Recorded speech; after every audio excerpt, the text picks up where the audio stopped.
Zig Fracassi from SiriusXM NFL Radio. Zig, how did you know you're on a Canadian show? We're giving curling updates and talking about Mike Babcock. Ron, how could I have figured that out, my friend? You know, right? I know. How you been? Real good. Listen, you want to rub it in producer Clark's face about the Bruins? He said that you were probably going to rub it in his face, his Bruins prediction going into the season. Well, if I saw Clark, I definitely would rub it in on him. But, hey, they're off to a surprisingly pretty good start. I thought they'd be okay, but, you know, obviously when you're replacing Zdeno Chara, Torrey Krug, there's going to be, you know, a little bit of a transition, but it's been seamless for the most part. But now they're taking a hit as far as the depth on the blue line. In fact, Lausanne got hurt last night. So now they're down, their top 3 left shooting defensemen. So they may have to make a deal at some point, Rod, but they've been better than expected. Very, very rugged East Division. There's no doubt about it. It's still kind of weird to seeing all these games being played inside of one division against the Rangers, the Capitals, and the Penguins and the like. But so far, I'm very pleased with what I see. Ziggy, if I may, because you're a football guy, but you know you're hockey. So what's the shirt you're wearing, by the way? The Josh Allen experience. Yes. You're on the train? Well, you are an upstate New York guy, but I thought you were a Cowboys guy. Oh, I am. But, you know, I also am the lead in terms of fashion. Not actually. I saw this shirt on one of these websites, and of course, my better half here is a diehard Bills fan, and she liked the Mafia Girl sweatshirt. So then I just happened to be looking at it, and there it was, the Josh Allen experience. I'm like, hey, this looks pretty cool. I'll be the only one on my block to have one. So Bills Mafia, they had a hell of a year this past year. Oh, there are a ton of Bills fans in Canada, as you know, because you take the calls. But, hey, our director of scouting, Craig Smith, is watching. 2-time Grey Cup champion. He says, yeah.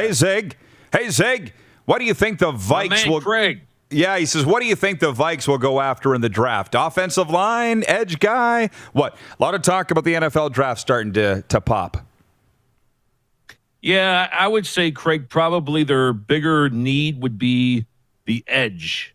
And... you know, we were talking about this on the show yesterday that it seemed like all the teams inside the NFC North would need edge guys. And Minnesota, obviously, you know, they had the changes on that defensive line from the year before. Everson Griffin left, Linval Joseph left. So the replacements were maybe adequate at best. So it wouldn't shock me if they go D-line in the draft.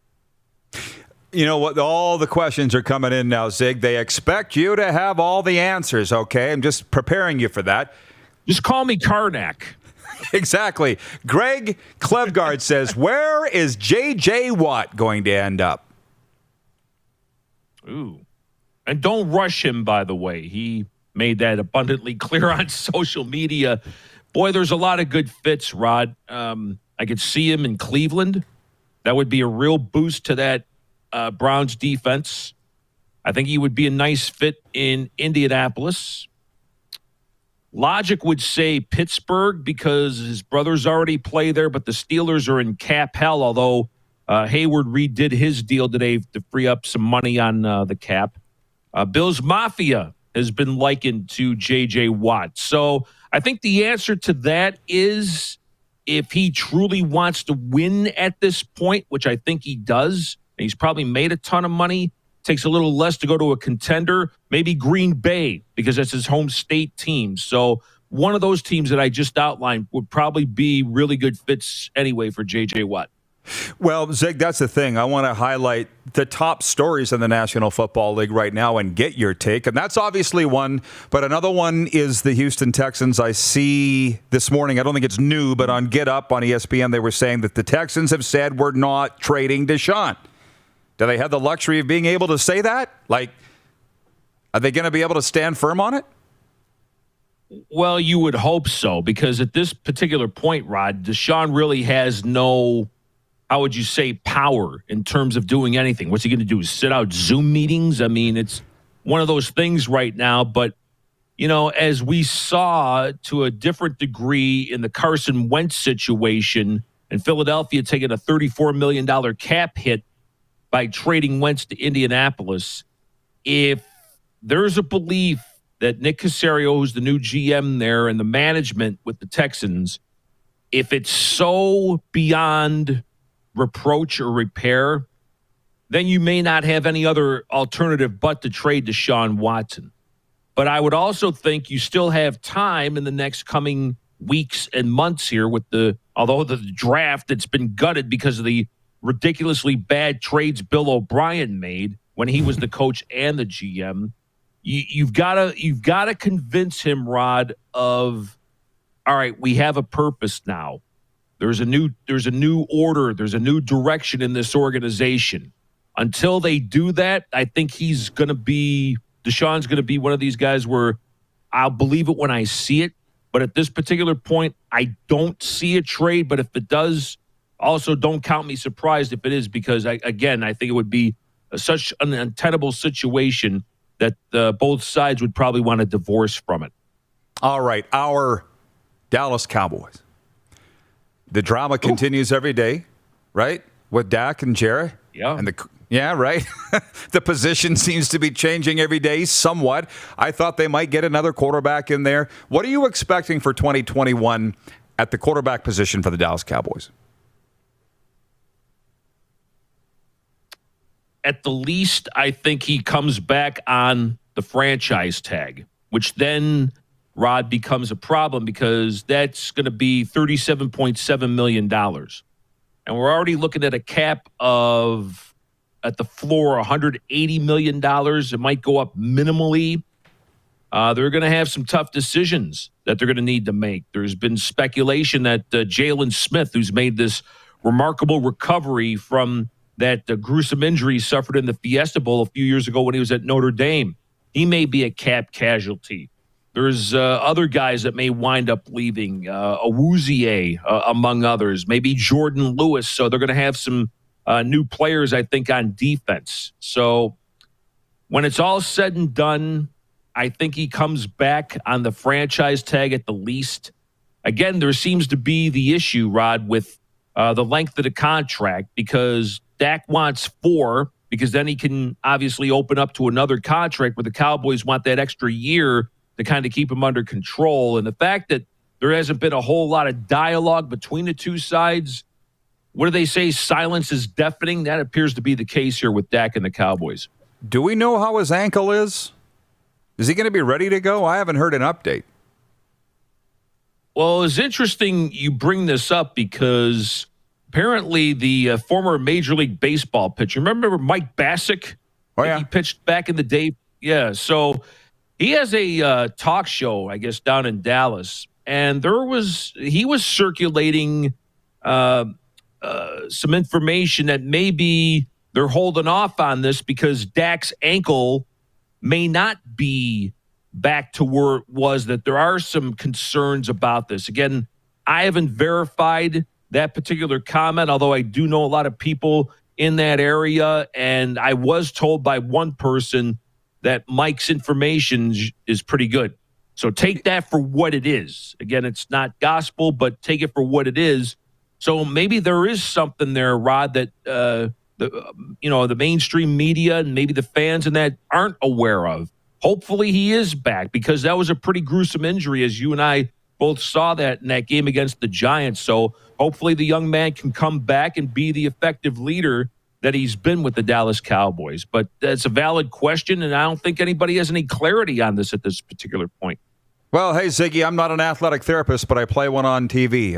I've been doing this a long time, and we were watching that game live. And the way he went down on his ankle, I've seen that. And just to hope that was a 6-7 month rehab on that, I thought would be very optimistic, right? And I don't even believe what they. Yep. Yeah, it was vicious. It was dislocated. It was broken. It was all this. So here's the question from the viewers, a few of them. How much of a problem is there in Green Bay between the Packers and Aaron Rodgers? This from Terry Carrier. Terry, it's a valid question. I think they're out of excuses now, because the one thing that we always heard was, well, Aaron Rodgers hadn't played a home NFC championship game in his entire time there. Well, the last time I checked, they were at home this past NFC Championship game. And again, they came up short.